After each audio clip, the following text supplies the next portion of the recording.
अस्सलाम वालेकुम एवरीवन। सो आज हम पढ़ने जा रहे हैं जी यील्ड। तो देखते हैं कि यील्ड क्या है। तो डेफिनेशन है simple, amount of product obtain as a result of chemical reaction. Chemical reaction के नतीजे में जो हमारे पास प्रोडक्ट बनती है उसको नाम दिया जाता है यील्ड का। अब यील्ड दो किस्म की होती है, एक होती है थ्योरेटिकल यील्ड और एक है एक्चुअल यील्ड। थ्योरेटिकल यील्ड क्या है? The amount of product calculated from balanced chemical equation. क्या बैलेंस केमिकल इक्वेशन से प्रोडक्ट्स की मिकदार को कैलकुलेट करें अकॉर्डिंग टू स्टिशियोमेट्री कैलकुलेशंस, तो उसे थ्योरेटिकल यील्ड का नाम दिया जाता है। थ्योरेटिकल यील्ड और एक्चुअल यील्ड क्या है? जो आपको एक्सपेरिमेंटली एक्चुअली जो पैदा होती आप ऑब्टेन करते हैं उसको एक्चुअल यील्ड कहते हैं। ये शॉर्ट क्वेश्चन पर अहम आता है कि why actual yield is lesser than theoretical yield. तो क्यों एक्चुअल यील्ड कम होती है? उसकी बेसिक रीजंस हैं। पहला, साइड रिएक्शन हो सकता है कि आपने ए रिएक्टेंट आप उससे बी बना रहे हैं, तो बी बनने के बजाय पॉसिबिलिटी है कि थोड़ी सी मिकदार में सी बन गया, तो वो जो बी की मिकदार है वो तो नहीं ना आई हमारे पास टोटल, जो ए सारा कन्वर्ट होता बी में वो तो नहीं हुआ। तो एक्चुअल मिकदार क्या होगी? कम। तो साइड रिएक्शन की वजह से रिवर्सिबल रिएक्शन। अब ए तब्दील हो रहा है बी में, लेकिन अचानक से वो बी से फिर ए में तब्दील हो जाए, तो अब जितनी मिकदार बननी थी, सपोज 100% बननी थी, वो 80% बनती है, तो एक्चुअल यील्ड कम होगी। इनकम्प्लीट रिएक्शन, रिएक्शन मुकम्मल ही ना हो, सारे के सारे रिएक्टेंट्स प्रोडक्ट्स ही ना बनाए, तो मिकदार कम हो जाएगी प्रोडक्ट्स की।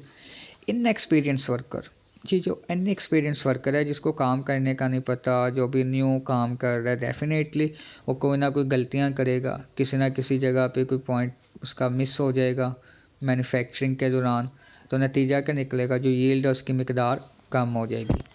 फिर और जो इसमें बेसिक रीजंस होती हैं वो कुछ मैकेनिकल लॉसेस आ जाते हैं। मैकेनिकल लॉसेस से मतलब है सॉल्वेंट एक्सट्रैक्शन। जैसे आप सॉल्वेंट एक्सट्रैक्शन से दो चीज़ों को अलहदा कर रहे हो, आप अलहदा करते हुए आप जब सॉल्वेंट एक्सट्रैक्शन परफॉर्म करते हो तो देयर इज़ अ पॉसिबिलिटी कि जो सल्यूट है वो उस फनल की दीवार के साथ अटैच हो जाए।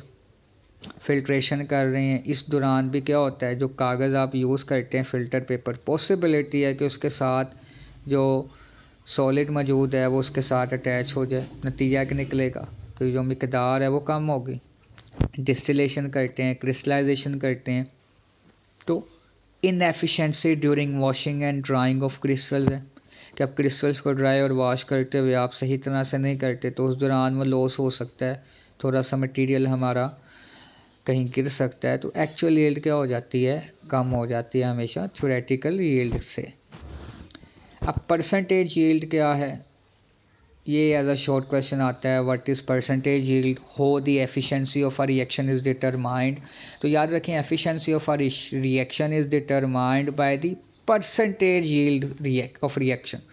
तो आप परसेंटेज यील्ड मालूम कर लोगे तो आपके पास एफिशिएंसी आ जाएगी। जिस रिएक्शन की जितनी परसेंटेज यील्ड हाई है वो रिएक्शन उतना आपने एफिशिएंटली परफॉर्म किया है, उस रिएक्शन को आपने उतना ही कामयाबी से परफॉर्म किया है। परसेंटेज यील्ड बराबर होती है actual yield divided by theoretical yield multiply 100। तो ये हमारे पास परसेंटेज यील्ड का फार्मूला आता है। बहुत शुक्रिया क्लास।